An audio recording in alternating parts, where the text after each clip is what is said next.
In the eternal conflict between the high heavens and the burning hells, Diablo 4 offers you more choice than ever before. Player choice is infused into everything, from how you look, the skills you use, the loot you equip, your path through the non-linear story, to how and when you choose to explore the shared open world. We want players to play their own way and have their own choice of how they're going to build their character. Between all of our different systems, you can really create a custom character in ways that was not available in previous Diablo titles. When you log into Diablo 4, the first thing you're gonna have to do is create your character. And those familiar with Diablo are gonna be very familiar with the screen with all the classes sitting around the campfire.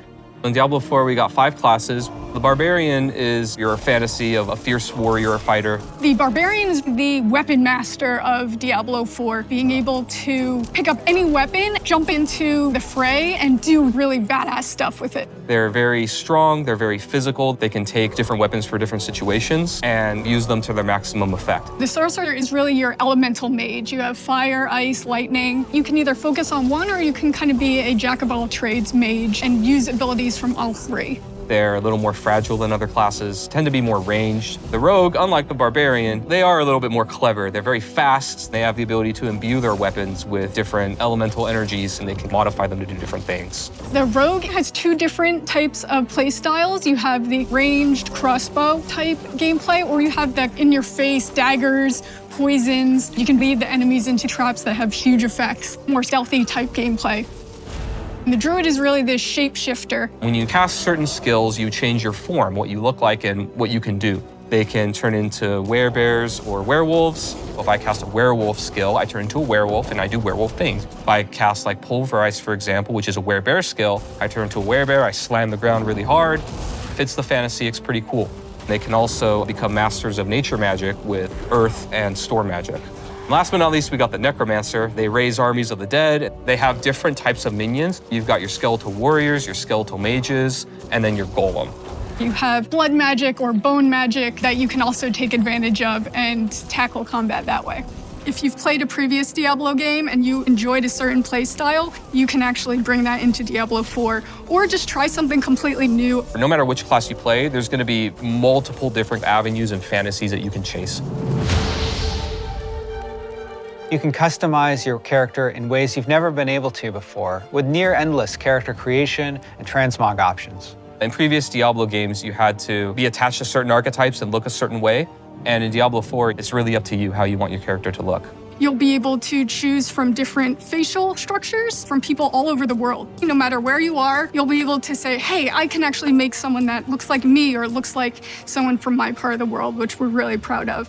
You can pick a hairstyle for your character, and every class actually has a specific hairstyle that no other class can use. You can pick your eye color. We have some really fun ones. We have eye glowing, we have a bloodshot type eye, and then you can actually pick a marking, which is a tattoo or a design that covers your entire character, and there are dozens of those.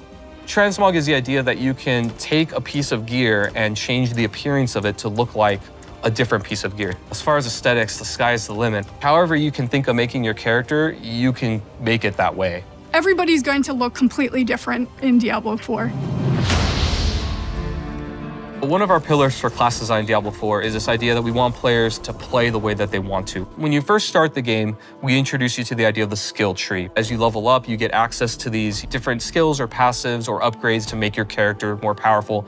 Each category has a few different skills that are all similar. They're either all defensive or all offensive, all ice or all fire. You can either focus on a very specific section or you can pick and choose. The first skill point when you unlock a new skill is going to give you access to that skill. After that, you can put additional points into any skill that you have, and it's going to make it better, whether it increases the radius or adds some new effect or reduces the cooldown through some special way. You can actually branch out in a very different direction, even if 2 characters actually started at the same place. The Paragon board is a late game system that once you've completely filled out your skill tree, you think you have a build, it will really let you delve into the theory crafting and the depth of Diablo 4's skill system. And these boards, they can move through them spending their Paragon points, and they have nodes that give them very basic stats like intellect or dexterity. We also have more powerful nodes. We have rare nodes that have different effects where they can totally modify a skill to do something additional or different, or they can even make new connections between skills so that players can have new ways to play their character. Legendary nodes are equivalent to legendary powers, where they have more powerful effects that can change the builds and ways that characters play. You can start planning this long journey of, okay, I want to hit this node, and then I want to hit this node. I'm going to apply this board, and I'm going to start from this side, and really just get into a super complex, very specific build for your character. Legendary items are really rare and powerful items that you're going to find as you adventure through the world of Sanctuary. We have quite a few different categories of legendaries and how they do that. Some of them will actually change your skill or enhance it in some way. Frozen Orb, for example, it might say, hey, every single time you use your Frozen Orb, it applies a new effect. And then I can actually take advantage of that new effect that it has. Even if the item itself is maybe not as good as the one you have, you can still extract that power from it, take advantage of it, and use it for your build. One thing that our players can look forward to is that a lot of our classic, really rare, and most powerful items from previous titles are going to be returning as uniques in Diablo 4. Unique items are very similar to legendaries, but they're unique, which means if that ability is actually on a chess piece, it's always going to be on that chess piece because it's more powerful than a regular legendary effect. Crafting is a big part of Diablo 4. We have all kinds of different ways that you could upgrade and interact with NPCs to make your gear better. You can increase the item level or power of your gear, so you can actually get a piece of gear and just make it stronger. You can also add sockets to your gear so that you can put gems inside of it. There are a lot of different ways that players will be able to customize their experience in Diablo 4. Every single player is going to have a different experience and a different build at the end of the day. Because we have all of these different ways to make your own character, there's a lot more possibility compared to previous titles of how you want to play, how you want to build your character. We really are doubling down on this idea that you can look the way you want, you can play the way you want, you can really make your own fantasy in this game. Hell welcomes all, and so does Diablo 4. In the coming weeks, we'll be sharing even more about how to play your way. Now, our launch on June 6th is getting closer. Closer still if you got early access. And we can't wait to see you in Sanctuary. Hail Lilith, Blessed Mother.